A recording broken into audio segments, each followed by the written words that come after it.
ഇന്ന് വളരെ ലളിതമായ ഒരു ആത്മീകമായ ചിന്തയാണ് ഇന്ന് പകൽക്കാലം ഞാൻ പങ്കുവയ്ക്കുവാനായിട്ട് ആഗ്രഹിക്കുന്നു.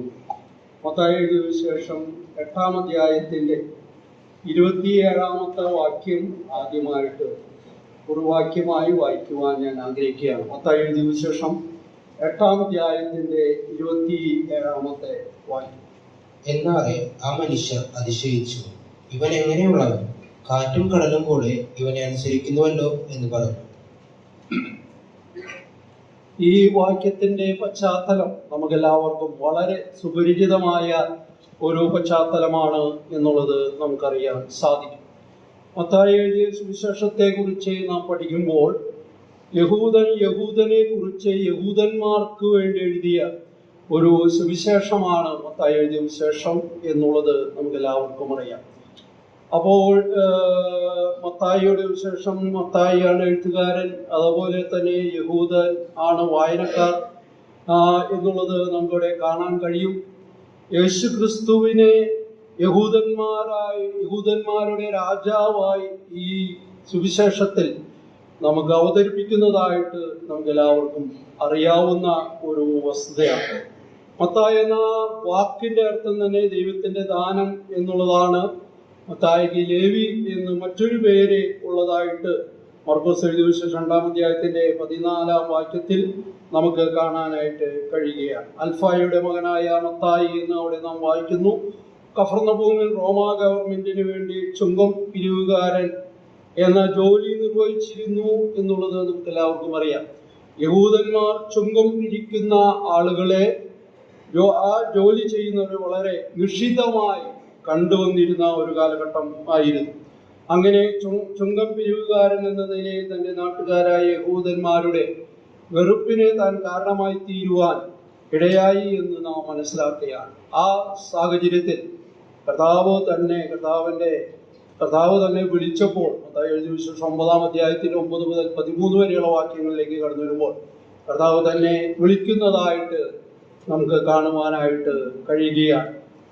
ഒരുപക്ഷെ നേരത്തെ തന്നെ യേശുവിൻ്റെ അനവധിയായ പ്രസംഗങ്ങൾ അദ്ദേഹത്തെ ആകർഷണാക്കിയിട്ടുണ്ടാകും എന്ന് ചില വേദപണ്ഡിതന്മാർ അഭിപ്രായപ്പെടുന്നു. അതുകൊണ്ടായിരിക്കാം കർത്താവ് തന്നെ വിളിച്ചപ്പോൾ തന്നെ ഈ പ്രത്യേകമായ ജോലി വേണ്ടെന്ന് വെച്ച് കർത്താവിൻ്റെ പിന്നാലെ അനുഗമിക്കുവാൻ ഇടയായത് എന്നുള്ളത് നമുക്ക് എല്ലാവർക്കും അറിയാവുന്ന വസ്തുതയാണ്. യേശുക്രിസ്തുവിൻ്റെ മർമ്മപ്രധാനമായ 5 പ്രഭാഷണങ്ങൾ മത്തായി എഴുതിയ വിശേഷത്തിൽ നമുക്ക് കാണാനായിട്ട് കഴിയുന്നുണ്ട്. നമ്മളെല്ലാവരും ദൈവവചനം വായിക്കുകയും പഠിക്കുകയും ഒക്കെ ചെയ്യുന്നവരാണ്. ഗിരിപ്രഭാഷണം മത്തായി എഴുതിയ വിശേഷം 5-ാം അധ്യായത്തിൽ കാണുവാൻ കഴിയുന്നുണ്ട്. അതുപോലെ തന്നെ ശിഷ്യന്മാർക്കുള്ള പ്രത്യേകമായ പ്രബോധനം മത്തായി എഴുതിയ വിശേഷം 10-ാം അധ്യായത്തിൽ നാം കാണുന്നുണ്ട്. സ്വർഗരാജ്യത്തെ സംബന്ധിച്ചുള്ള ഉപമകൾ മത്തായി എഴുതിയ വിശേഷം 13-ാം അധ്യായത്തിൽ നാം കാണുന്നു. ശിഷ്യത്വത്തിന്റെ ചില വ്യവസ്ഥകൾ നാം മത്തായി എഴുതിയ വിശേഷം 9-ൽ കാണുന്നുണ്ട്. ഒലിവുമലയിലെ പ്രഭാഷണം മത്തായി എഴുതിയ വിശേഷം 24-ാം അധ്യായത്തിൽ നമുക്ക് കാണാനായിട്ട് കഴിയുന്നുണ്ട്. യേശു ക്രിസ്തു പറഞ്ഞതായ 5 പ്രഭാഷണങ്ങൾ, അത് വലിയൊരു പഠന ശാഖയാണ്, അതിലേക്കൊന്നും ഞാനിപ്പോൾ പ്രവേശിക്കുന്നില്ല. യേശുവിനെ രാജാവായി അവതരിപ്പിക്കുന്ന ഈ സുവിശേഷത്തിനെ നമുക്ക് രാജാവായാണ് ഈ സുവിശേഷം അവതരിപ്പിക്കുന്നത് എന്നുള്ളത് നമുക്കിവിടെ കാണാനായിട്ട് കഴിയുക. ഞാനിനി വായിച്ച വേദവാക്യത്തിലേക്ക് അതിവേഗം കടന്നു വരുവാൻ ആഗ്രഹിക്കുകയാണ്.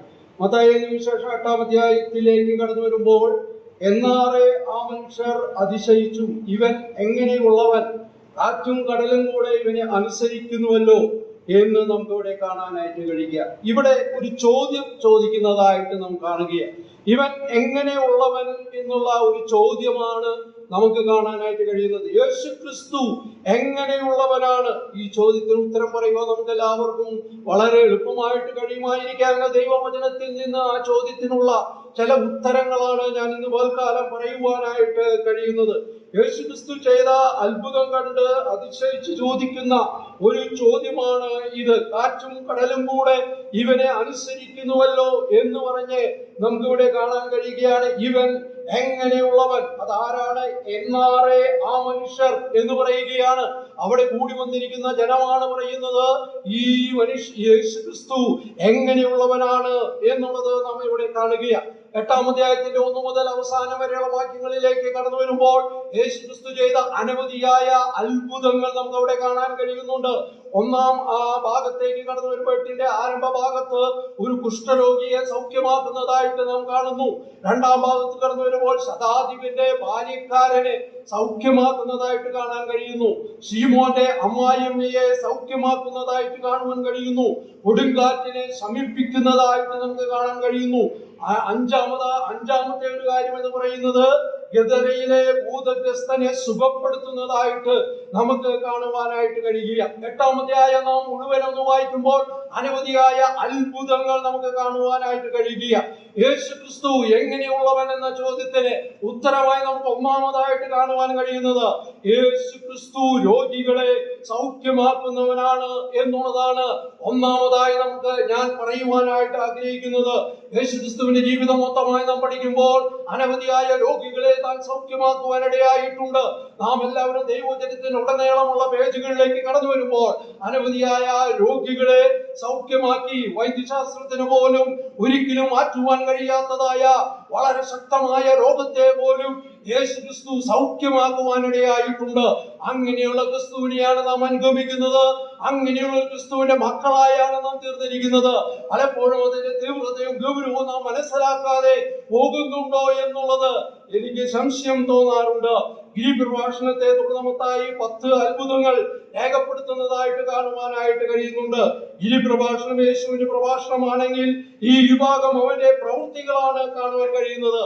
ആദ്യത്തേത് അവന്റെ പ്രഭാഷണത്തിന്റെ ജ്ഞാനം പ്രദർശിപ്പിക്കുന്നുവെങ്കിൽ ഈ ഭാഗം പ്രവൃത്തികളിലൂടെ അവന്റെ സ്നേഹം പ്രദർശിപ്പിക്കുന്നതായിട്ട് നമുക്ക് കാണാനായിട്ട് കഴിയുകയാണ്. യേശു ക്രിസ്തു എങ്ങനെയുള്ളവൻ? യേശു ക്രിസ്തു രോഗികളെ സൗഖ്യമാക്കുന്നവനാണ്. ഒന്നാമതായി ചെയ്ത അത്ഭുതത്തിലൂടെ കടന്നു പോകുമ്പോൾ യേശു ക്രിസ്തു എങ്ങനെയുള്ളവനാണെന്ന് നമുക്ക് കാണുവാനായിട്ട് കഴിയുകയാണ്. യേശു ക്രിസ്തു കുഷ്ഠരോഗികളെ സൗഖ്യമാക്കുന്നു എന്നുള്ളത് നമുക്കവിടെ കാണുവാനായിട്ട് കഴിയുകയാണ്. 8-ാം അധ്യായത്തിന്റെ 1-ാം ഭാഗത്തേക്ക് കടന്നു വരുമ്പോൾ അത് ഇങ്ങനെയാണ് വായിക്കുന്നത്: അപ്പോൾ ഒരു കുഷ്ഠരോഗി വന്ന് അവനെ നമസ്കരിക്കുവാനിടയായി. കുഷ്ഠരോഗി വന്ന് അവനെ നമസ്കരിച്ചു. എന്നിട്ട് പറയുകയാണ്, കർത്താവേ, നിനക്ക് മനസ്സുണ്ടെങ്കിൽ എന്നെ ശുദ്ധമാക്കുവാൻ കഴിയും എന്ന് അവിടെ പറയുന്നതായിട്ട് കഴിയുകയാണ്. 8-ന്റെ 2-ാം വാക്യത്തിലാണ് ഈ കാര്യം കാണുവാനായിട്ട് കഴിയുന്നത്. കുഷ്ഠരോഗി എന്ന് പറയുന്നത് ലേവ്യ പുസ്തകത്തിന്റെ 13-14 അധ്യായങ്ങളിലേക്ക് വായിക്കുമ്പോൾ ചില നിബന്ധനകൾക്ക് വിധേയനായിരുന്ന കുഷ്ഠരോഗം എന്നുള്ളത് നമുക്കറിയാം. സുഖമാകാത്ത രോഗമായി ചിലർ ചിന്തിച്ചിരുന്നു എന്നുള്ളത് നമുക്ക് എല്ലാവർക്കും അറിയാം. എന്നാൽ താഴ്മയോടുകൂടെ കുഷ്ഠരോഗി ഇവിടെ അപേക്ഷിക്കുകയാണ്. എന്താണ് അപേക്ഷിക്കുന്നത്? കർത്താവേ, നിനക്ക് മനസ്സുണ്ടെങ്കിൽ എന്നെ ശുദ്ധമാക്കുവാൻ കഴിയുമെന്ന് പറഞ്ഞു. ഈ ചോദ്യത്തിന്, ഈ കാര്യത്തിനോടുള്ള ബന്ധത്തിൽ അവിടെ കർത്താവിന്റെ മറുപടി എന്നെ വളരെയധികം ആകർഷിക്കുവാനിടയായി. എന്നെ ശുദ്ധമാക്കാൻ കഴിയുമെന്ന് പറഞ്ഞ് അവൻ കൈ നീട്ടി അവനെ തൊട്ടു. എനിക്ക് മനസ്സുണ്ട് എന്ന് പറഞ്ഞു. കർത്താവ് എങ്ങനെയുള്ളവൻ എന്ന് പറയുമ്പോൾ ഈ കുഷ്ഠരോഗിയെ തൊട്ട് സൗഖ്യമാക്കുന്നവനാണ് കർത്താവ് എന്നുള്ളത് ഇവിടെ നമുക്ക് കാണുവാനായിട്ട് കഴിയുന്നുണ്ട്. ഒരു വിധത്തിൽ പറഞ്ഞാൽ ഒരു കുഷ്ഠരോഗിയുമായുള്ള സാമീപ്യം നാം ഇഷ്ടപ്പെടാത്തതാണ്. അദ്ദേഹത്തിന്റെ കൂടെ നടക്കുവാൻ നമുക്ക് താല്പര്യമില്ല. അദ്ദേഹത്തെ ഒന്ന് തൊടുവാൻ നമുക്ക് താല്പര്യമില്ല. അദ്ദേഹത്തിന് ഹസ്തദാനം കൊടുക്കുവാൻ നമുക്ക് താല്പര്യമില്ല. എന്നാൽ ഇവിടെ കർത്താവ് അവനെ തൊട്ടു സൗഖ്യമാക്കി എന്ന് പറഞ്ഞാൽ എത്രയോ അനുഗ്രഹീതമായ ഒരു അനുഭവമാണ് ഇവിടെ കാണുവാനായിട്ട് കഴിയുന്നത്. കുഷ്ഠരോഗിയെ തൊട്ട് സൗഖ്യമാക്കുന്ന യേശു ക്രിസ്തുവിന്റെ വലിയൊരു ചിത്രമാണ് നമുക്കിവിടെ കാണുവാനായിട്ട് കഴിയുന്നത്. എന്നാൽ നാം ദൈവസന്നിധിയിലേക്ക് കടന്നു വരുമ്പോൾ നാം പലപ്പോഴും ആ വ്യക്തി ഒരു നിലയിലുള്ള വ്യക്തിയാണ്. ഒരു മാരകമായ രോഗമാണ് തനിക്കുള്ളത് എങ്കിലും ഈ കുഷ്ഠരോഗിയെ സൗഖ്യമാക്കിയതായി യേശു കർത്താവ് ഇതിനു മുമ്പ് പലപ്പോഴും പല രോഗികളെ സൗഖ്യമാക്കിയിട്ടുണ്ട്. കുഷ്ഠരോഗം എന്ന് പറയുന്നത് യേശു കർത്താവിന് വേണമെങ്കിൽ ഒരു സംശയം തോന്നുമായിരിക്കാം. ഇങ്ങനെ മാറാത്തൊരു രോഗം എങ്ങനെ എനിക്ക് സൗഖ്യമാക്കുവാൻ കഴിയും? അതൊന്നും താൻ അവിടെ അവതരിപ്പിക്കുന്നതായിട്ടോ താൻ ചിന്തിക്കുന്നതായിട്ടോ കാണുന്നില്ല. താൻ അവിടെ പറയുകയാണ്, യേശുവിനെ ഇത് കഴിയുമെന്ന് ഈ കുഷ്ഠരോഗി വിശ്വസിച്ചു. എന്തുകൊണ്ടാണ്? കുഷ്ഠരോഗിയുടെ വിശ്വാസമാണ് നമുക്കവിടെ കാണുവാൻ കഴിയുന്നത്. കർത്താവേ, നിനക്ക് മനസ്സുണ്ടെങ്കിൽ, കർത്താവേ, നീ ഇത് സൗഖ്യമാക്കുവാൻ കഴിവുള്ളവനാണ് എന്ന് ഞാൻ വിശ്വസിക്കുന്നു. അപ്പോൾ തന്നെ നിനക്ക് മനസ്സുണ്ടെങ്കിൽ മാത്രമേ എന്നെ സൗഖ്യമാക്കുവാനായിട്ട് കഴിയുകയുള്ളൂ. ഞാൻ കുഷ്ഠരോഗിയാണ്, എന്നെ തൊടുവാൻ അങ്ങക്ക് കഴിയുമോ എന്ന് അറിയത്തില്ല. എങ്കിലും ആ യേശു കർത്താവിന്റെ അടുക്കൽ വന്ന കുഷ്ഠരോഗിയെ യേശു കർത്താവ് തൊട്ട് സൗഖ്യമാക്കുന്നതായിട്ട് നമുക്കിവിടെ കാണുവാനായിട്ട് കഴിയുക. കുഷ്ഠം എന്ന് പറഞ്ഞാൽ നമുക്കെല്ലാവർക്കും അറിയുന്നത് പോലെ അത് പാപത്തിന്റെ ഒരു സദൃശമായിട്ടാണ് നമുക്കിവിടെ കാണുവാനായിട്ട് കഴിയുന്നത്. മോശയ്ക്കെതിരായി സംസാരിച്ചതിനാൽ മിരിയാം കുഷ്ഠരോഗിയായി തീർന്നു എന്ന് സംഖ്യ 12:10 വാക്യത്തിൽ നാം കാണുന്നു. ദൈവസേവയിലായിട്ട് തന്ത്രപരമായ ധനത്തിനു വേണ്ടി മോഹിച്ചതിനാൽ ഗേഹസി കുഷ്ഠരോഗിയായി തീർന്നു എന്ന് നാം 2 രാജാക്കന്മാർ 5:27 വാക്യത്തിൽ നമുക്ക് കാണുവാൻ കഴിയുകയാണ്.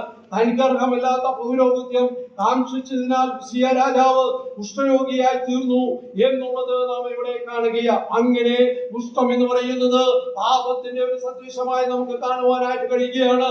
പ്രിയ ദൈവജനമേ, എന്നെ കേൾക്കുന്ന ആരെങ്കിലും ഇതുവരെ രക്ഷിക്കപ്പെടാതെ പലപ്പോഴും എന്നെ കേൾക്കുന്നവരാരെങ്കിലും ഉണ്ടായെങ്കിൽ പാപകുഷ്ഠത്താൽ ബാധിച്ച് നിങ്ങളെ എല്ലാവരും വെറുക്കപ്പെട്ടവരായി തീർന്നു മുന്നോട്ട് പോകുന്നവരാണെങ്കിൽ നിങ്ങളെ തൊടുവാൻ ഒരുവനുണ്ട്.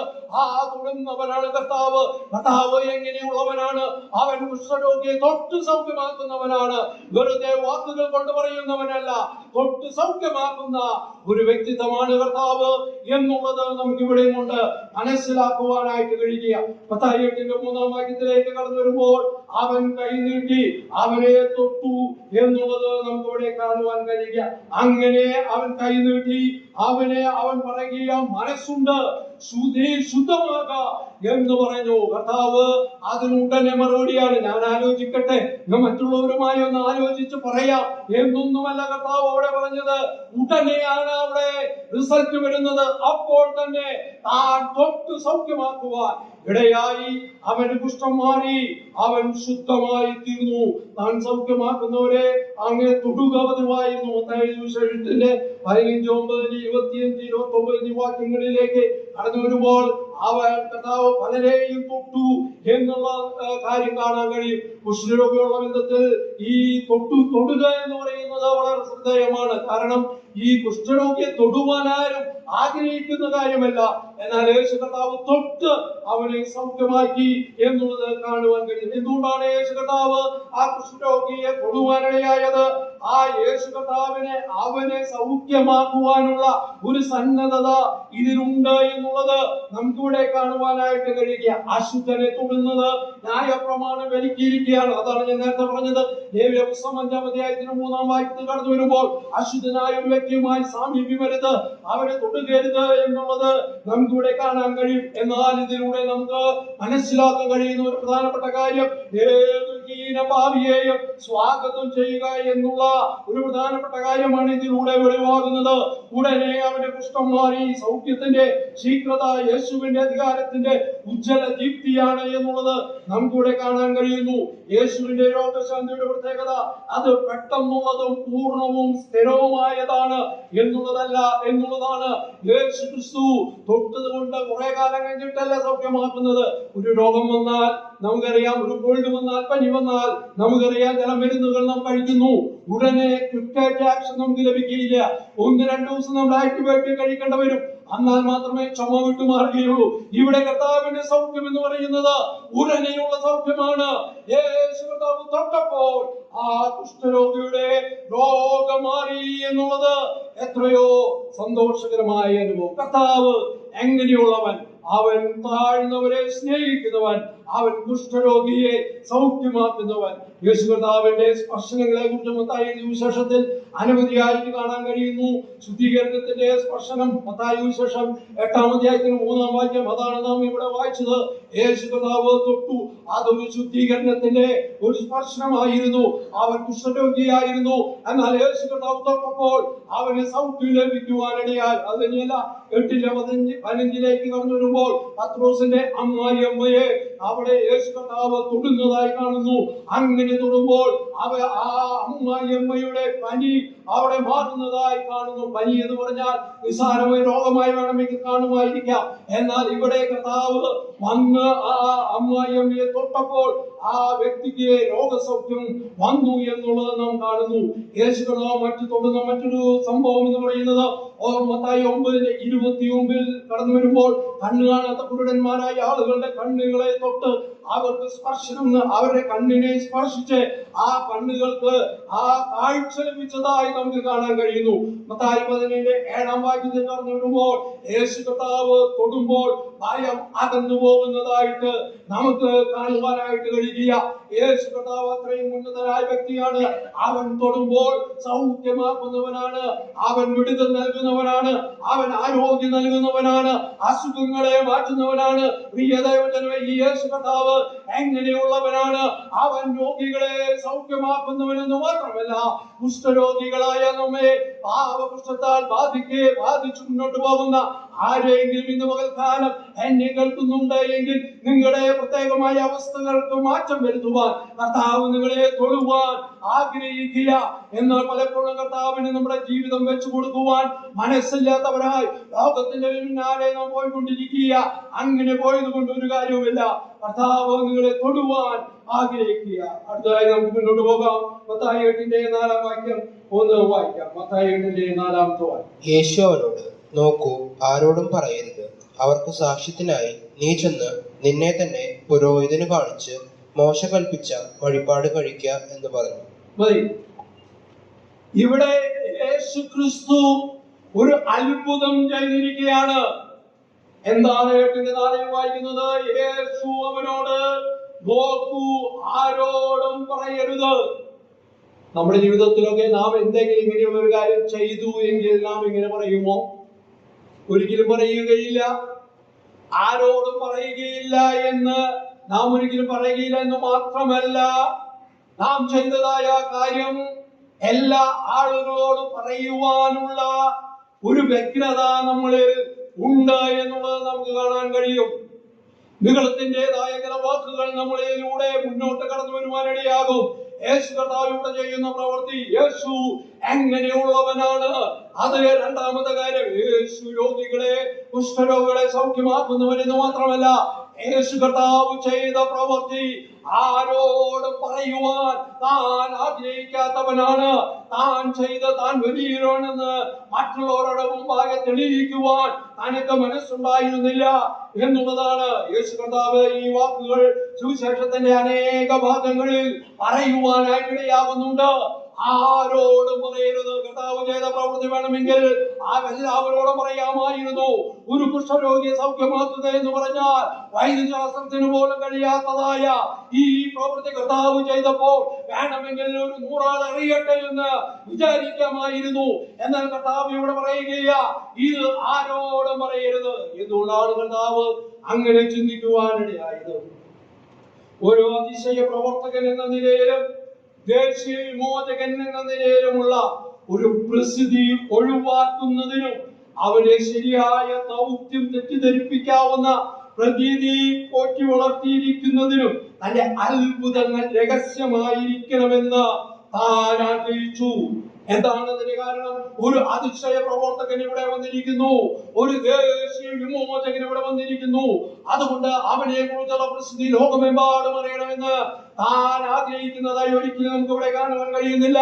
താൻ ചെയ്തതായ അത്ഭുതങ്ങൾ രഹസ്യമായി വെക്കുവാൻ താൻ അവിടെ ആഗ്രഹിക്കാം. മോശ കൽപ്പിച്ച വഴിപാട് കഴിക്കുക എന്നാണ് 8:4 നമുക്ക് ഇവിടെ കാണുവാനായിട്ട് കഴിയുന്നത്. ലേവ്യ 14 മുതലുള്ള ഭാഗങ്ങളിലേക്ക് നോക്കുമ്പോൾ അവർ സാക്ഷ്യത്തിനായിട്ട് ഇതിന് കുറഞ്ഞത് 3 വിശദീകരണം നൽകാം. എന്താണ് മോശ കൽപ്പിച്ച വഴിപാട്? ഒന്ന്, കുഷ്ഠരോഗി സുഖമായെന്നും അവന് സമൂഹത്തിലേക്ക് മടങ്ങി വരണമെന്നുള്ളതിന്റെ ഒരു തെളിവ് ലഭിക്കുന്നത് അവൻ മോശയുടെ വഴിപാട് കഴിക്കുമ്പോഴാണ്. രണ്ടാമതായി, യേശു പഴയ നിയമ പ്രമാണത്തെ ബഹുമാനിക്കുന്നതിന്റെ തെളിവ് ജനത്തിന് ലഭിക്കുന്നത് ഈ രീതിയിൽ കാര്യങ്ങൾ ചെയ്യുമ്പോഴാണ്.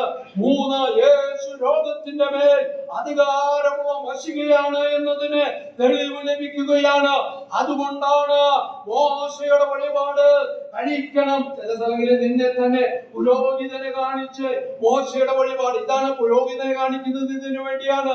താൻ കുഷ്ഠരോഗിയല്ല, തന്റെ രോഗം മാറി. രണ്ടാമതായി പഴയ നിയമ പ്രമാണത്തിന് ഇവൻ പ്രമാണിക്കുന്നു. 3, യേശു ലോകത്തിന്റെ മേൽ അധികാരമുള്ള മശികയാണെന്ന് പുരോഹിതൻ അറിയുവാൻ വേണ്ടിയാ. യേശു കർത്താവ് ലോകം അറിയുവാൻ ആഗ്രഹിച്ചില്ല. അതുകൊണ്ടാണ് ആരോടും പറയരുത് എന്ന് പറഞ്ഞത്.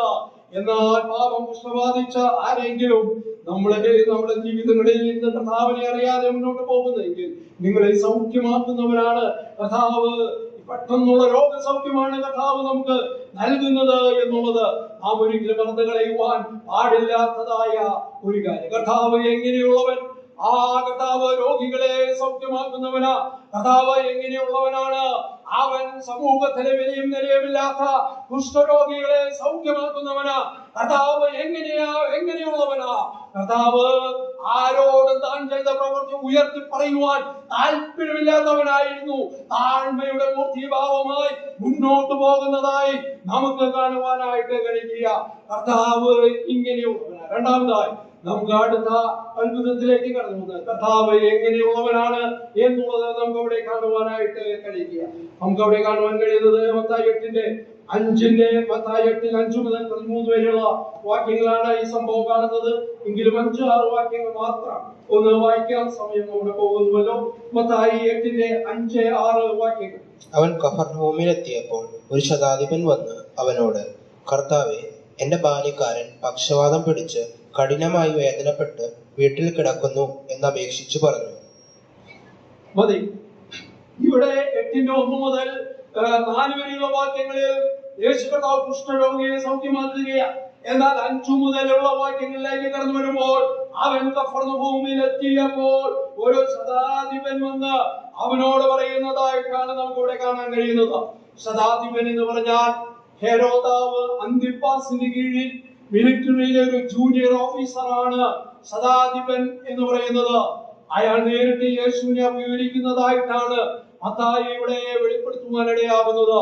കുഷ്ഠരോഗി തന്റെ ശാരീരികമായ കാരണത്താൽ സമൂഹത്തിൽ നിന്ന് ബഹിഷ്കൃതനായിരുന്നുവെങ്കിൽ ശതാധിപൻ തന്റെ കുലത്താൽ ബഹിഷ്കൃതനായിരുന്നു എന്നുള്ളതാണ് നമുക്കിവിടെ കാണുവാനായിട്ട് കഴിയുന്നത്. പുതിയ നിയമത്തിലേക്ക് കടന്നു വരുമ്പോൾ അനേക ശതാധിപന്മാരെ നമുക്ക് കാണാനായിട്ട് കഴിയും. ലൂക്കോസ് 23:47 വാക്യത്തിലേക്ക് കടന്നു വരുമ്പോൾ കർത്താവിനെ ന്യായം വിധിച്ച കർത്താവിനെ ക്രൂശിക്കുവാൻ ഉത്തരവാദിത്തം വഹിച്ച ശതാധിപൻ അവിടെ നമുക്ക് കാണാൻ കഴിയും. അദ്ദേഹം പറഞ്ഞത്, ഈ സംഭവിച്ച ശതാധിപൻ കണ്ടിട്ട് ഈ മനുഷ്യൻ വാസ്തവമായി നീതിമാനായിരുന്നു എന്ന് പറഞ്ഞ് ദൈവത്തെ മഹത്വപ്പെടുത്തി. അപ്പോസ്തലപ്രവൃത്തി 10:22 വാക്യത്തിൽ കടന്നു വരുമ്പോൾ കൊർന്നേലിയോസ് എന്ന് പറയുന്ന ഭക്തനായ മനുഷ്യനെ അവിടെ കാണാം. അദ്ദേഹം ഒരു ശതാധിപനായിരുന്നു എന്നുള്ളത് നമുക്ക് ഇവിടെ കാണാനായിട്ട് കഴിയുകയാണ്.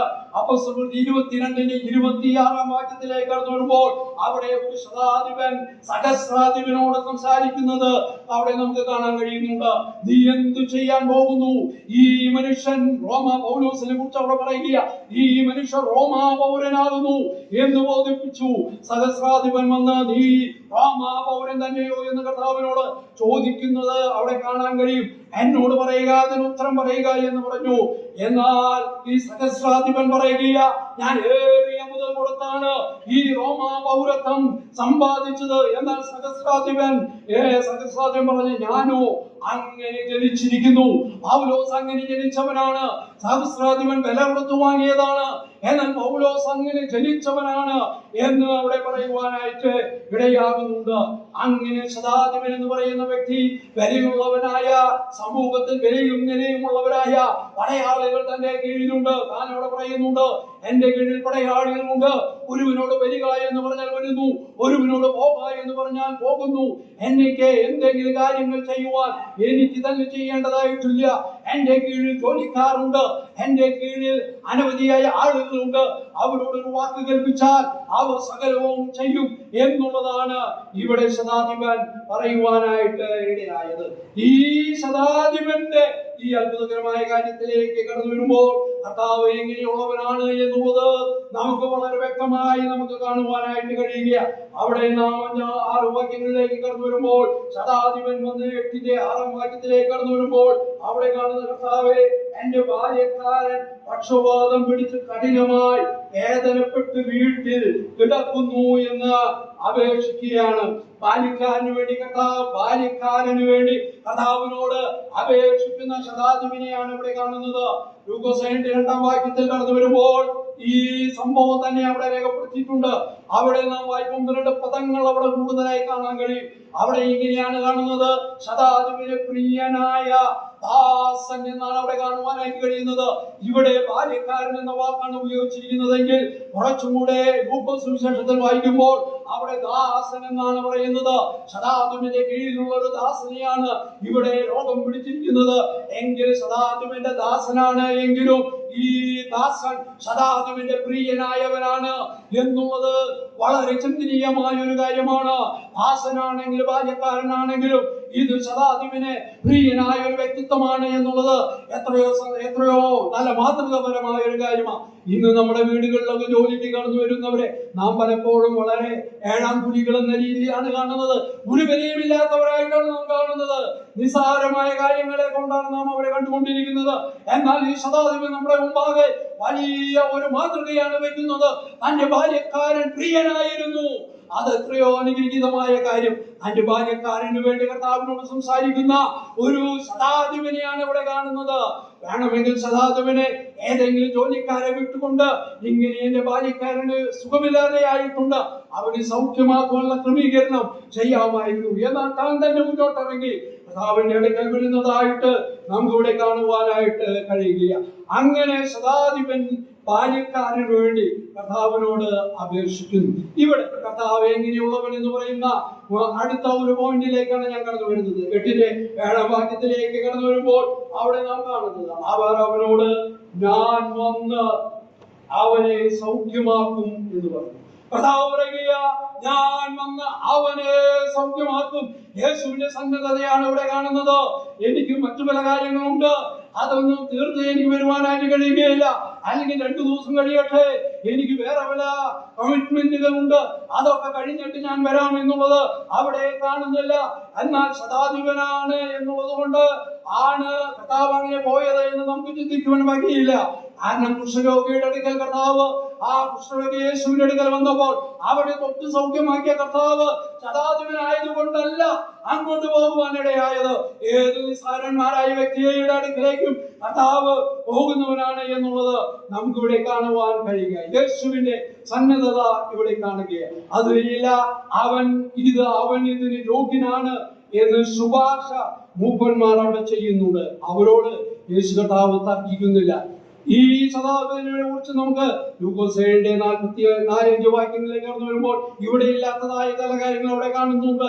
അവൻ ശതാധിപൻ നമ്മുടെ ജനത്തെ സ്നേഹിക്കുന്നു, അവർ ഞങ്ങൾക്കൊരു പള്ളി തീർപ്പിച്ചു തന്നിരിക്കുന്നു, അതുകൊണ്ട് അവനെ ചെയ്തു കൊടുക്കേണ്ടത് ഒരു ആവശ്യമാണ്, ഒരു ശുപാർശയാണ് മൂപ്പന്മാർ കർത്താവിനോട് പറയുന്നത്. നിങ്ങൾ ശുപാർശ ചെയ്യേണ്ട ആവശ്യമൊന്നുമില്ല, എനിക്ക് വേണമെങ്കിൽ അതൊക്കെ ചെയ്യാൻ അറിയാം എന്ന് വേണമെങ്കിൽ കർത്താവിന് പറയാമായിരുന്നു. എന്നാൽ കർത്താവ് അതവിടെ പറഞ്ഞില്ല, അവിടെ തർക്കിക്കുന്നില്ല.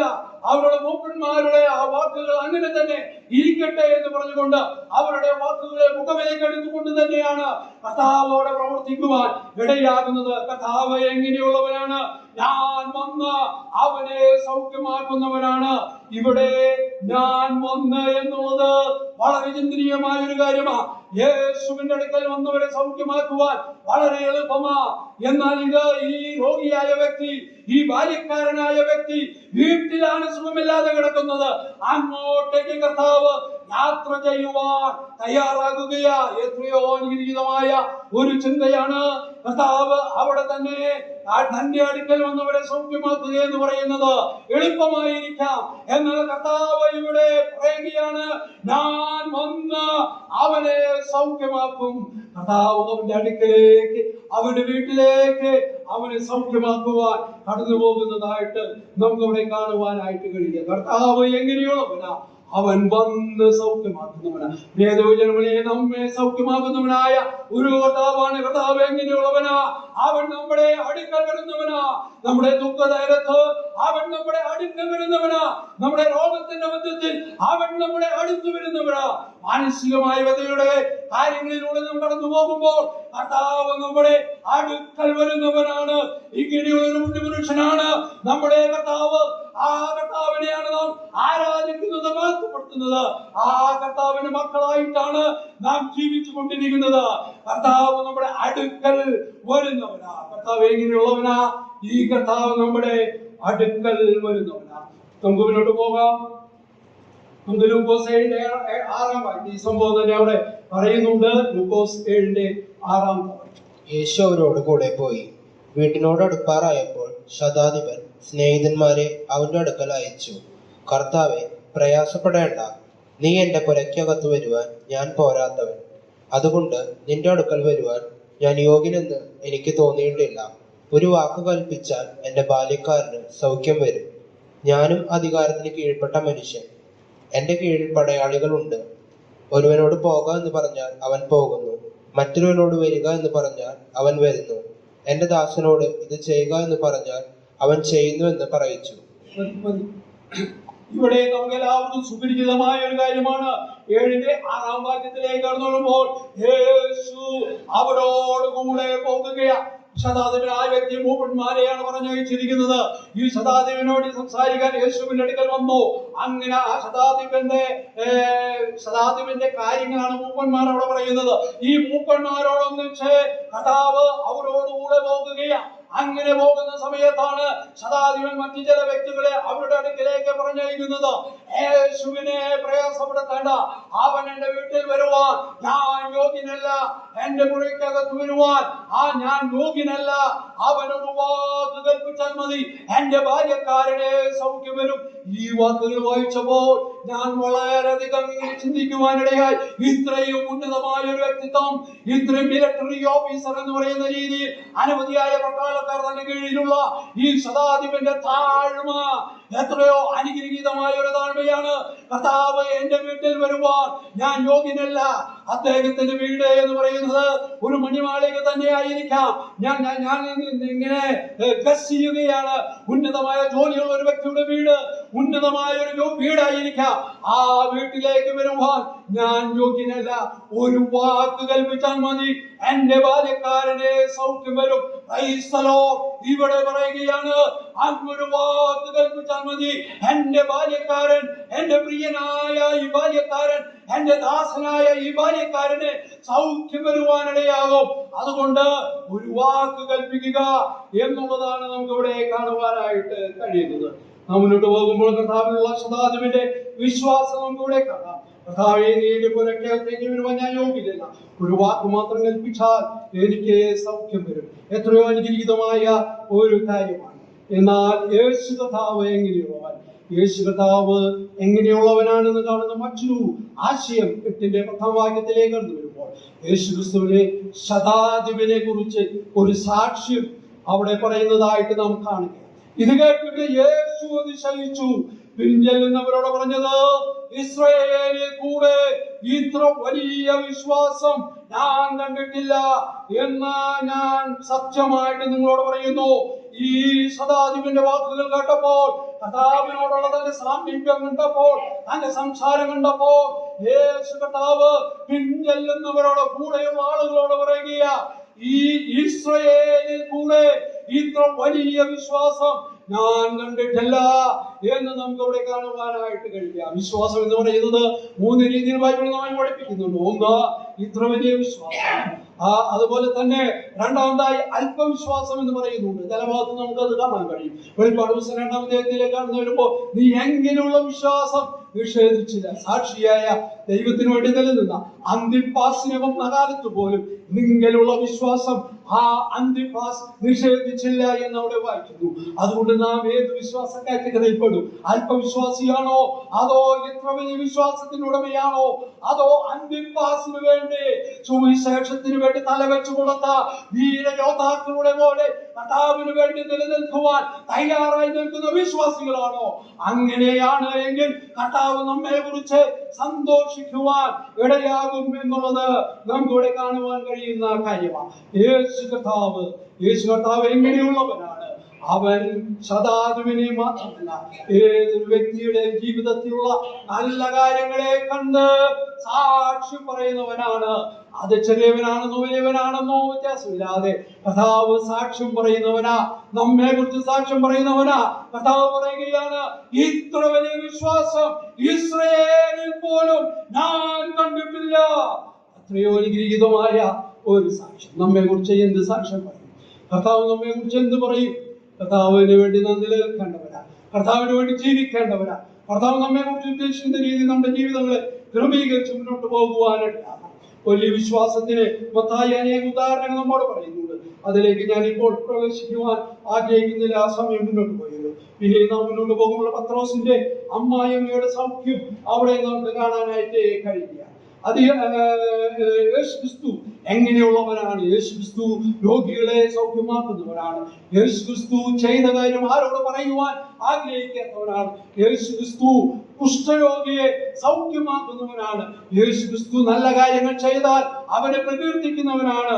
അതാണ് യേശു എന്നുള്ളത് നമുക്ക് ഇവിടെ കാണാൻ കഴിയും. അടുത്തതായി നമുക്ക് ഒരു കാര്യം കൂടെ പറഞ്ഞത് വേഗം ഞാൻ നിർത്തട്ടെ. യേശുക്രിസ്തു എങ്ങനെയുള്ളവനാ? അവൻ പ്രകൃതിയുടെ മേൽ അധികാരമുള്ളവനാണ്. അതായത് വിശേഷം 8-ാം അധ്യായത്തിന്റെ 23-27 വാക്യങ്ങളിലേക്ക് കടന്നു വരുമ്പോൾ യേശുക്രിസ്തു പ്രകൃതിയുടെ മേൽ അധികാരമുള്ളവനാണ്. ഗലീല കടലിലാണ് സംഭവം നടക്കുന്നത്. യോർദാൻ താഴ്വര ആഴമുള്ള ഒരു പിളർപ്പ് ഉണ്ടായിട്ടുണ്ട് എന്ന് വേദപണ്ഡിതന്മാർ പറയുന്നു. അതിന്റെ ഒരു ഭാഗമാണ് ഈ കടൽ എന്ന് പറയുന്നത്. സമുദ്രനിരപ്പിൽ നിന്ന് ഏകദേശം 600 അടി താഴ്ചയിലാണ് ഇത് കിടക്കുന്നത്. അത് ചൂടുള്ള കാലാവസ്ഥയും അപകടവും സൃഷ്ടിക്കുന്ന ഒരു കടലാണ്. പടിഞ്ഞാറ് വലിയ കുന്നുകളാണ്. അവിടെ നിന്ന് തണുത്ത കാറ്റടി അടിക്കുമ്പോൾ ഈ മലയിടുക്കുകളും അതുപോലെ തന്നെ താഴ്വരകളും ഒരു ചോർപ്പ് പോലെ വർദ്ധിക്കുകയും കാറ്റ് ഈ തടാകത്തിൽ ഒരു പൈശാചിക താണ്ഡവം നടത്തുകയും ചെയ്യും. അങ്ങനെയാണ് ഈ കടലിന്റെ പ്രത്യേകത. അങ്ങനെയുള്ള ഒരു കടലിലൂടെ പാടകയിൽ യാത്ര ചെയ്യുക. ശിഷ്യന്മാർ തന്നെ കൂടെയുണ്ട്. 8-ന്റെ 24 കടന്നു വരുമ്പോൾ യേശു അവിടെ ഉറങ്ങുകയാണ്. യേശു ഉറങ്ങാൻ പാടോ? ഇത്രയും ഉന്നതനായ ദൈവമായ കർത്താവ്, അഖിലാണ്ടത്തെ ഉണ്ടാക്കിയവനായ കർത്താവ്, ഉണ്ടാകത്തെ എന്ന ഉച്ചാരണത്തെ കൊണ്ട് സകലത്തെ ഉണ്ടാക്കിയവനായ കർത്താവ് ഉറങ്ങുവാൻ കഴിയുമോ? മനുഷ്യ സഹജമായ ക്ഷീണം തനിക്കുണ്ടായിരുന്നു. ശിഷ്യന്മാരുടെ ആകുലതയും കർത്താവ് ആ സന്ദർഭത്തെ ശാന്തമായി നിയന്ത്രിച്ചു തമ്മിൽ എന്തൊരന്തരമാണ് നമുക്കിവിടെ കാണുവാനായിട്ട് കഴിയുന്നത്. വാക്യം 10 കടന്നു വരുമ്പോൾ പുറംജാതി ശതാധിപന്റെ വിശ്വാസത്തിൽ അതിശയിച്ചുവെങ്കിൽ ഇവിടെ യേശു ശിഷ്യന്മാരുടെ അവിശ്വാസത്തിൽ അതിശയിക്കുന്നതായിട്ട് നമുക്കിവിടെ കാണാൻ കഴിയുക. അങ്ങനെ കാറ്റും കോളും ഉണ്ടാകുമ്പോൾ ആ പടക് താറുമാറാകുവാൻ പോകുക, അത് അവസാനിക്കുവാൻ പോകുക. അവർ നിലവിളിക്കുകയാ, അയ്യോ കർത്താവേ, ഞങ്ങൾ നശിച്ചു പോകുന്നതിൽ നിങ്ങൾക്ക് വിചാരമില്ലയോ എന്ന് പറഞ്ഞുകൊണ്ട് ആ ശിഷ്യന്മാർ നിലവിളിക്കുകയാണ്. അവരുടെ നിലവിളി കേട്ട് കർത്താവ് എഴുന്നേറ്റു. അവരുടെ നിലവിളി കേട്ട് നിങ്ങൾ അവിടെ കിടന്ന് നിലവിളിക്ക്, എന്താണ് ഉണ്ടാകട്ടെ എന്ന് ഞാൻ നോക്കാം എന്ന് കർത്താവ് പറഞ്ഞില്ല. അതാണ് കർത്താവ് നിലവിളിക്കുന്നുണ്ട്. നിലവിളി കേൾക്കുന്നവനാണ് കർത്താവ്. കർത്താവ് എങ്ങനെയുള്ളവനാണ്? നമ്മുടെ നിലവിളികളെ സശ്രദ്ധം കേൾക്കുന്നവനാണ് നമ്മുടെ കർത്താവ് എന്നുള്ളത് ഒരിക്കലും മറന്നുകളയുവാൻ പാടില്ലാത്തതായ ഒരു ആത്മീക സത്യമാണ്. അങ്ങനെ കർത്താവ് അവിടെ നിലവിളി കേട്ട് അവിടെ എഴുന്നേൽക്കുന്നതായിട്ട് നമുക്ക് കാണുവാനായിട്ട് കഴിയില്ല. അവരോട് ഒരു കാര്യം പറയുന്നതായിട്ട് നമ്മോട് കാണുന്നു. അല്ലയോ അല്പവിശ്വാസികളെ എന്ന് അവരെ വിളിക്കുന്നതായിട്ട് നമുക്കിവിടെ കാണുവാൻ കഴിയും. അടുത്ത് ചെന്ന് കർത്താവെ രക്ഷിക്കണമേ, ഞങ്ങൾ നശിച്ചു പോകുന്നു എന്ന് പറഞ്ഞ് അവനെ ഉണർത്തുവാനിടയായി. അല്പവിശ്വാസിയെ എന്ന് കർത്താവ് അവിടെ വിളിക്കുന്നതായിട്ട് കാണുന്നു. അല്പവിശ്വാസിയെ നിങ്ങൾക്ക് ധൈര്യത്തോടുകൂടെ നിൽക്കുവാനിടയായിട്ടില്ലല്ലോ. കർത്താവിന്റെ കൂടെ എത്ര നാൾ നിങ്ങൾ ജീവിച്ചു, എന്നാൽ നിങ്ങൾ ഇപ്പോഴും അല്പമായി പൂർണ്ണമായ ദൈവത്തിൽ വിശ്വസിക്കുവാനിടയാകുന്നില്ല. ശതാധിപനെ കുറിച്ച് പറയുവാനിടയായത് ഇത്ര വലിയ വിശ്വാസമാണെങ്കിൽ ഇവിടെ ശിഷ്യന്മാരെ കുറിച്ച് പറയുന്നത് അല്പവിശ്വാസികളെ എന്നുള്ളതാണ്. നാം ശിഷ്യന്മാരുടെ കൂട്ടത്തിലാണോ അതോ ശതാധിപന്റെ കൂട്ടത്തിലാണോ? നമ്മെ തന്നെ ഒന്ന് ശോധന ചെയ്യുവാനിടയാകണം. ദൃഢമായ വിശ്വാസത്തിന് ഓഹരിക്കാരായി നാം ഇവിടെ ജീവിക്കുവാനിടയാകണം. യേശു ശാസിച്ചു എന്നുള്ളതാണ്. ഇന്നലെ ശാസിച്ചു, കടലിനെ ശാസിച്ചു. എന്തുണ്ടായി? സൃഷ്ടാവ് എന്ന നിലയിൽ തന്റെ അധികാരം അവിടെ വെളിപ്പെടുത്തുവാനായി കാറ്റും കടലും കൂടെ ശാന്തമാകുന്നതായി തന്നോടെ കാണുന്നു. കാറ്റും കടലും കർത്താവെ അനുസരിക്കുന്നതായി കാണുന്നു. കൊടുങ്കാറ്റ് അവന്റെ വചനവും അനുഷ്ഠിക്കുന്നു എന്ന് സങ്കീർത്തനം 148:8 നമുക്ക് കാണാൻ കഴിയും. എത്ര കൊടുങ്കാറ്റടിച്ചാലും വീണ്ടെടുപ്പിനുള്ള പടക് മുങ്ങുകയില്ല. അതുപോലെ ക്രിസ്തുവും ശിരസും സംരക്ഷകനുമായിരിക്കുന്ന സഭയെ ആകാശഗോപുരങ്ങൾ നശിപ്പിക്കുകയില്ല. യേശു നമ്മോടുകൂടെ ഉണ്ടെങ്കിൽ ഒരിക്കലും നമ്മുടെ ജീവിത പടക് മുങ്ങുകയില്ല. അതുകൊണ്ട് നമ്മുടെ ജീവിത പടകിൽ ആരാണുള്ളത്? കപ്പിത്താനായിട്ട് യേശു ഉണ്ടോ? ഇന്ന് എന്നെ കേൾക്കുന്ന ആരെങ്കിലും നിങ്ങളുടെ ജീവിതത്തിന്റെ പടക് മുന്നോട്ട് പോകുക ആറ്റും പോളുമുള്ള ഒരു പടകാണ് നമ്മൾക്കുള്ളത്. എന്നാൽ കാറ്റും വലിയ കൊടുങ്കാറ്റും ഉള്ള ആ പടകിലൂടെ നാം യാത്ര ചെയ്യുമ്പോ യേശു നമ്മുടെ പടകിലുണ്ടോ എന്നുള്ളതൊന്ന് വിചിന്തനം ചെയ്യുവാനിടയാകണം. യേശു ഉണ്ട് എങ്കിൽ അവൻ പ്രകൃതിയെ ശാസിക്കും. പ്രകൃതിയുടെ മേൽ അധികാരമുള്ളവരാണ് കർത്താവ്. അതുകൊണ്ട് ഇന്ന് തന്നെ നമ്മുടെ പടകിൽ കർത്താവ് ഉണ്ടോ എന്ന് ഉറപ്പുവരുത്തുവാനിടയാകണം. അങ്ങനെ ഉറപ്പുവരുത്തുന്നുവെങ്കിൽ നമ്മുടെ ക്രിസ്ത്യ ജീവിതം ധന്യമായി തീരുവാനിടയാകും. കർത്താവ് എങ്ങനെയുള്ളവൻ? അവൻ രോഗികളെ സൗഖ്യമാക്കുന്നവനാ. അവൻ കുഷ്ഠരോഗികളെ സൗഖ്യമാക്കുന്നവനാ. അവൻ ആരോട് പറയരുത് എന്ന് പറയുന്നവനാ. യേശു എങ്ങനെയുള്ളവനാണ്? ആ യേശു ക്രിസ്തു ശതാധിപന്റെ ബാല്യക്കാരനെ താഴ്ന്നവനായ അവന്റെ അടുക്കൽ നിന്ന് അവനെ സൗഖ്യമാക്കുന്നവനാ. അത് തന്നെയല്ല, യേശു കർത്താവ് ശതാധിപനെ കുറിച്ച് നല്ല സാക്ഷ്യം പറഞ്ഞവനാ. തങ്ങൾ നമ്മുടെ ജീവിതത്തിലുള്ള നല്ല നല്ല കാര്യങ്ങൾ കർത്താവ് എടുത്ത് പറയുന്നവനാ. അത് തന്നെയല്ല, യേശു കർത്താവ് പ്രകൃതിയുടെ മേൽ അധികാരമുള്ളവനാ. യേശു കർത്താവ് ഉള്ള കാര്യം തുറന്നു പറയുന്നവനാ. അല്പവിശ്വാസികളെ എന്ന് ശിഷ്യന്മാരെ വിളിക്കുവാനിടയാകുന്നു. അതുകൊണ്ട് ഇതുപോലെ കാലം നമ്മുടെ ജീവിതത്തിൽ ദൈവനാമോഹത്തിനായി ജീവിപ്പാൻ, വിശ്വസ്തനുമായി ദാസനെ എന്ന വിളികളുണ്ട്. ദൈവനാമോഹത്തെ ജീവിപ്പാൻ നമുക്ക് ഏവർക്കും ഇടയാകട്ടെ എന്ന് പറഞ്ഞുകൊണ്ട് ഞാൻ വാക്കുകൾക്ക് വിരാമം കുറിക്കുന്നു. ദൈവനാമം മഹത്വം.